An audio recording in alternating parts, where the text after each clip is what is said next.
Hello, and welcome back to another chapter of It Hurts the Hope by Inquilitory on AO3. Chapter 6, Don't Forget, but Perhaps Forgive. The minute Zilkwa regained control of his senses, he knows he messed up. Everything that happened after Momo touched him is a blur, but Zilkwa knows it couldn't have been good. Because Momo is gone, and every inch of Zilkwa's body is sore and screaming, battered from something that Zilkwa did to it. But what did he do? There's no physical marks on his skin, other than dried red flakes under his right-handed fingernails that he desperately tries not to think about. Zilkwa slowly pushes his health up from the floor and reaches for his energy levels. Dread engulfs him when he finds out that they're even more depleted than before.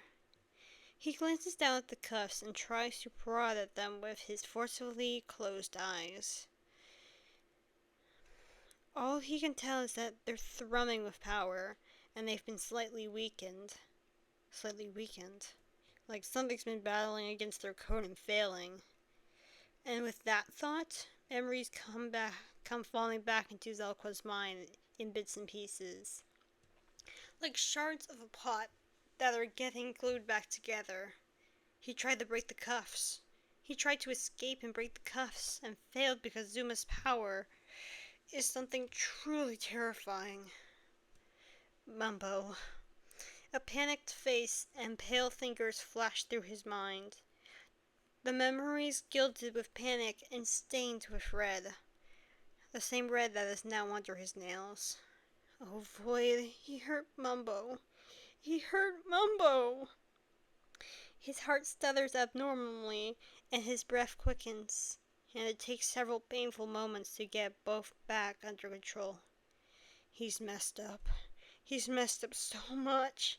He hurt Mumbo and lost control, and tried to break out. They'll never trust him again. They're probably already planning on how to get rid of him. Honestly, he's surprised he didn't wake up in the void.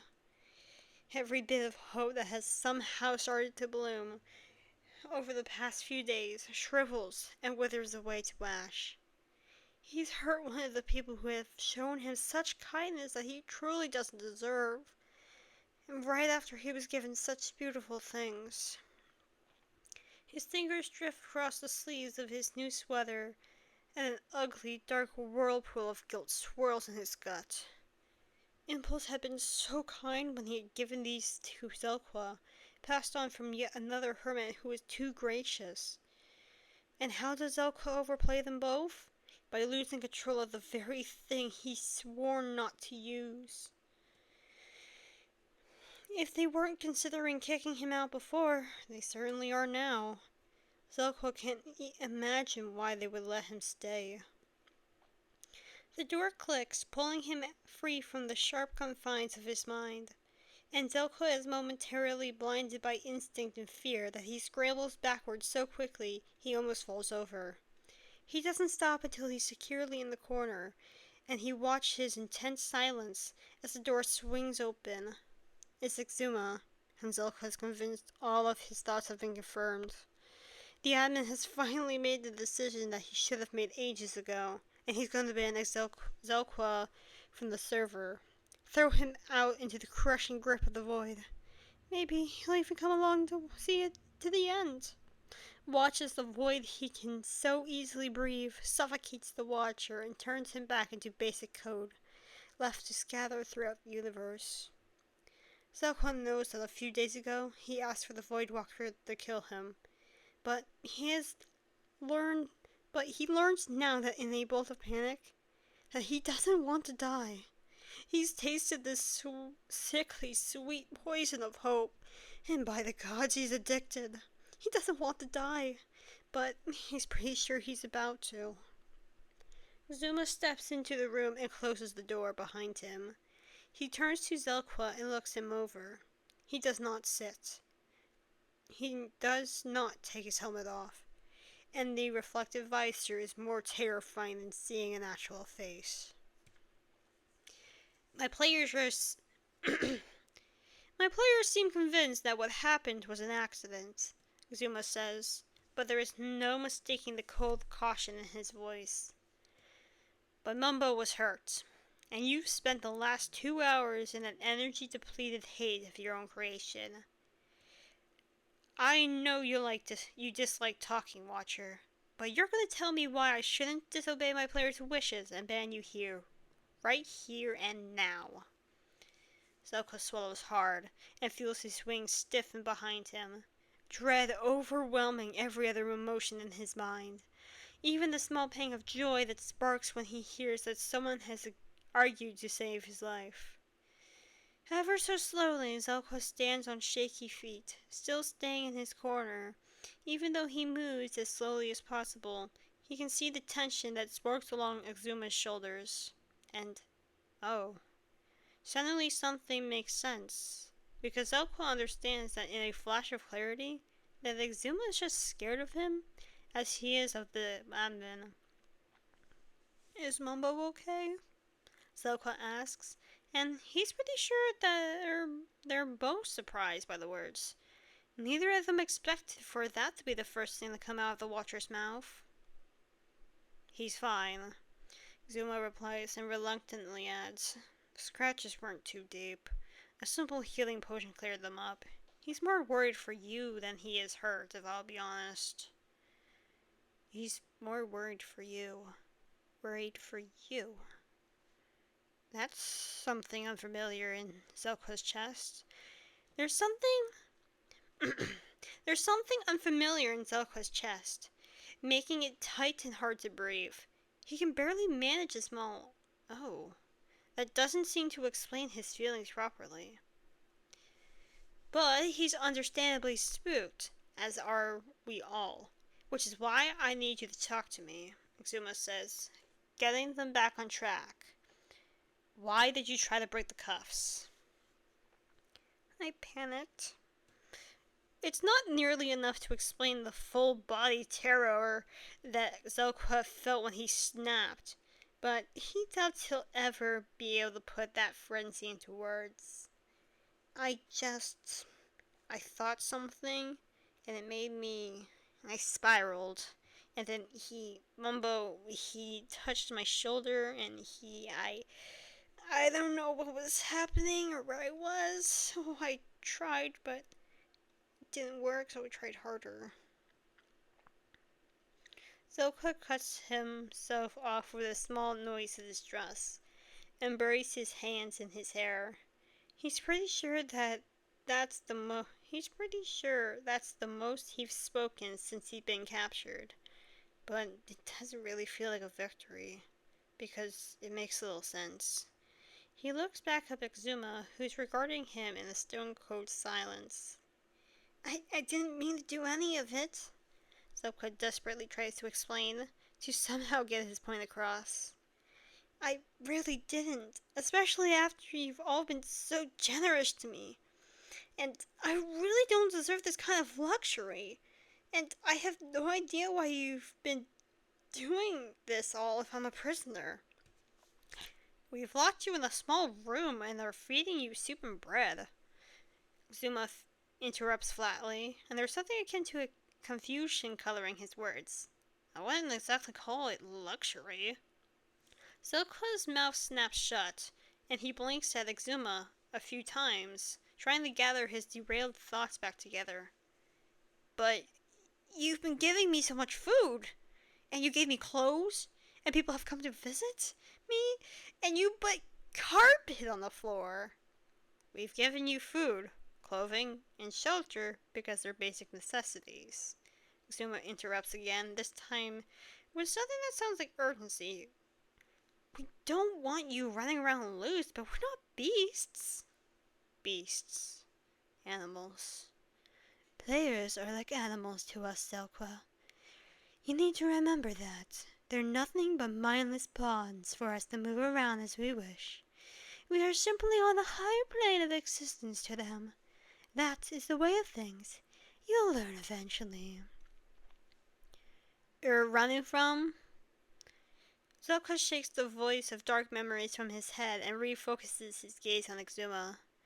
His eyes seem to convey his confusion, because Exuma lets out a quiet sigh and repeats his statement. I need you to tell me who you're running from. I'm not. Cut the lying, Watcher, Exuma says quietly, and Zelka stops trying to stutter out an excuse. You practically shredded a hole in the server's defenses, fought like a wild animal back into a corner, and were so thin the weakest of the hermits could easily pick you up. Your robes were torn, and your wings looked like they'd been through a hurricane. Your energy levels were, and still are, so low it's a miracle you survived in the void for so long. It's obvious you're trying to escape from something or someone, and I need to know who. Zelka decides that he really needs to stop underestimating people. Zuma is much cleverer than he previously thought, and every one of his observations is delivered with a sharp, cutting edge. There's no room for lies or fabricated stories. So Zelka tells him the truth. So bluntly, it's like a sledgehammer compared to Xuma's needle-sharp statements on trying to escape from the Watchers. Silence. Zelka wants to shift his wings, but doesn't dare break the suffocating quiet that stretches between the two, pulled tight and ready to snap. Zuma lets out a quick breath, and his shoulders slump just a little. I thought so. Why? Because... Zelka hesitates, the cautious word trailing off as thoughts scatter in his mind like birds released from their cages. There's so many reasons, and most of them he doesn't even understand himself. Flickering lights that dance just out of reach of conscious thought. He latches onto one of the only ones he can and tells it. Because I don't think I was always like this. He spread his wings ever so slightly, and if he could open his eyes, he would, to show what he really means. Not just the physical attributes, but the more intangible ones, the ones that crawl under his skin and itch at his fingers, the ones that truly mark him as a Watcher. I think I was someone else once. Zelka continues, and he feels his eyebrows shoved together. As he struggles to put his feelings into words, I might have looked the same, and maybe acted the same, but it was someone else. A different being, maybe? I don't know who it was, or where they were, but something happened between that being and me. He looked down at his hands, fingers twisting together in white-knuckled cat's cradle, then back up at Exuma. I don't remember what happened, but I'm not a Watcher, he says, in hope that somehow the admin will understand. Not in the sense that they are, anyways. I'm just a little different. They tried to kill that difference, to squash it and mold it into something they wanted. But it didn't work. I didn't work, because I knew I wasn't supposed to be like this. So you ran, Exuma says quietly, and there's a hesitant kind of acceptance that Zelka just barely recognizes. Basically, yes. Zelka feels a lump form in his throat, memories choking him as he remembers those timeless stretches in the void, moments that could have been years and could have been minutes, desperately weaving through the worlds and trying to cover his tracks. His energy levels slowly dancing away as he tried to survive, the only thing moving him forward being the dying embers of what had once been a raging fire of hope.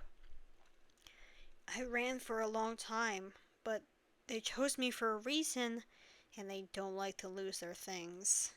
I thought I could outrun them. I thought wrong. He forces himself to meet Exuma's tinted visor, and the eyes he can almost feel behind it. I had to hide somewhere. This server was the closest. Do they know you're here? Exuma asks, and Zelka shakes his head as fast as he can, because he hears the panic in the admin's voice. The fear that his server is about to become a warring ground for godlike beings with no regard for player lives. They have no idea where I've gone. Even though my entrance was less than elegant, they wouldn't have been able to tell where I entered.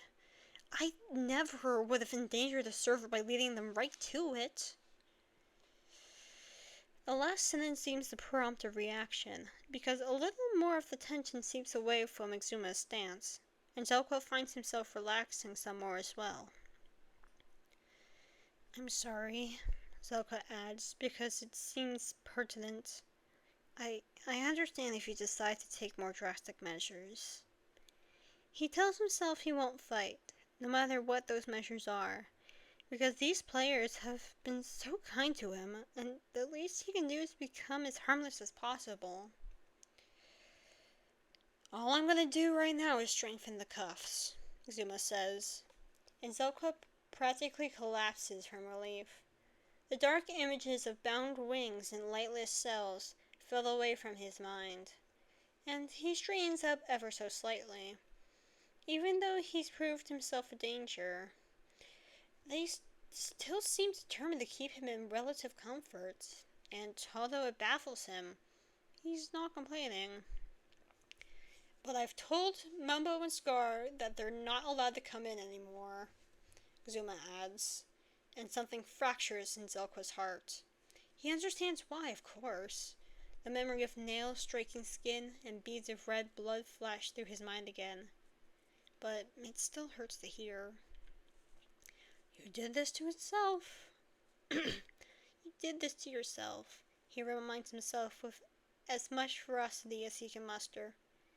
This is your fault, and this is the punishment. It could be so much worse.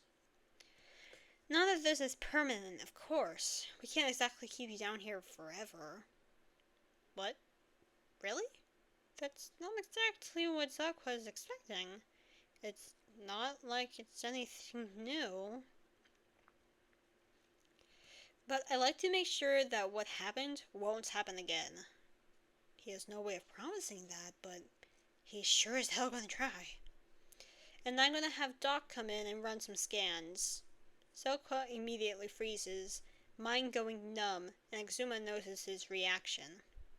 Doc is our resident physician, the admin explains calmly. He's completely harmless despite his rather intimidating appearance. I want him to make sure you won't have any lasting effects from staying in the void for so long. Zelka nods hesitantly, because it makes sense, but his mind is still stuck on scans. How it sounds terrifyingly similar to tests. He's been tested before, and it has been a dazed, drug-induced state as he was poked and prodded and shoved around, wings pulled into uncomfortable positions, and needles stabbed into him. He takes a deep breath and forcefully pulls the memories out of his brain, imagining them as flammable peoples that he tossed into a raging fire and burns. They're still there, of course, but it helps a little. That's fine, he finally says, because he's aware that the silence has gone on for too long. That's fine. Good. Xuma pulls out his comm and brings up a screen that floats above it. Someone knows that most admins can do that kind of thing, but there's something about the movement that's so painfully familiar, and he doesn't know why. The screen flickers away, and Exuma stows the comm back in his pocket. Doc will come in the next hour or so, he says to Zelka. We want you to have some time to rebalance. We don't want you snapping again, is the underlying tone of the statement. And Zelka is grateful for that. He needs time to rearrange his thoughts, try to get himself back under control. Thank you, he says quietly. Exuma gives him a nod and turns towards the door. Conversation over for now. Zelka's pretty sure he'll be back at some point. Exuma? He blurts out before he can stop himself. The admin pauses at the exit and looks over his shoulder questioningly. Could you, I mean... Zelka takes a deep breath to steel his courage and continues. Please tell Mumbo I'm very sorry about the, yeah. Zuma seems to consider the request for a moment, before dipping his head in the slightest of confirmations. He disappears out the door, and Zelka is left alone in the room, with only his thoughts for company. Letting out a slow, shaky breath, Zelka sinks down into the floor and hides his face in his hands, wings coming up to wrap around him in a protective cocoon of feathers. Wow, okay, it's not going great. Zuma is obviously still suspicious of Zelka, but there was a weird kind of acceptance once he heard Zelka's story of trying to run from the Watchers. And if Zelka didn't know better, he would peg it as relatability. But that's impossible. There's no way that this admin, this insanely powerful Voidwalker, who has shown Zelka mercy over and over again, can relate, right? This is all too confusing. Zelka buries his face deeper into his hands and takes a deep breath, forcing himself to hold it for a couple beats before breathing out again. In, hold, out. In, hold, out. In, hold, out. And slowly he relaxes. This is fine, he tells himself, standing up and smoothing out the creases in his sweater. I lost control, but it won't happen again. I'll try harder. Be better. They won't have to fear me, he says aloud. So quiet it's almost a whisper, and the words somehow make him feel better. Doc comes in some time later, and great gods! Zuma was not joking about his intimidating appearance. The man is tall, taller than the admin, with a cybernetic eye and entirely mechanical arm. The other biological one is muscled and scarred with redstone burns. He has padded green-furred feet and a long white lab coat. A fluff-tipped tail swishes behind him. He's a creeper hybrid, and if that's not bad enough, he's a creeper hybrid with cybernetic implants. Zelka's pretty sure that arm can kill a person in 20 different ways. And who knows what that eye does. Hello, Zelka, Doc says, and though his voice is gruff and low-pitched, it's also warm and somewhat friendly. He places the box he's carrying on the floor and sits down next to it, tail flopping onto the carpet. I'm just gonna run some scans on you and your code to make sure nothing's happened while you were in the void, okay? Okay. Zelka agrees, cautiously lowering himself to the ground in front of Doc so they're facing each other a few feet apart. Splendid, Doc says, and he sounds genuinely pleased with Zelka's consent. Would he have not followed through if Zelka had said no? It seems doubtful. He's never been asked permission before, much less listened to when he protested. But Doc seems friendly enough. The box is flipped open, and Doc spends the next half hour using various tools to scan and inspect Zelka. None of them ever touch him, and Doc doesn't ask him to do anything other than hold up his hands at one point so he can inspect the cuffs. It's such a strange and gentle inspection that Doc was confused. Can he really tell everything he needs to know just from the scans? Is that it? Apparently so, because the last thing Doc does is request for Zelka to spread the wings so we can scan it again, without ever touching or grasping the wing itself, before folding up all of his tools and stowing them away with a satisfied hum. Well, other than being malnourished and slightly weak, I'd say you're fine, Doc says, and the smile he gives Zelqua is genuinely relieved. I can't see any kind of residual effects from your prolonged exposure to the void. And really, the most damaging thing that's happened so far is you trying to break the cuffs. He pauses and something dark flashes across his face as he chooses his next words. Zelqua braces himself for what he's about to say. Sure, it's going to be a command or threat, something to stop him from doing it again.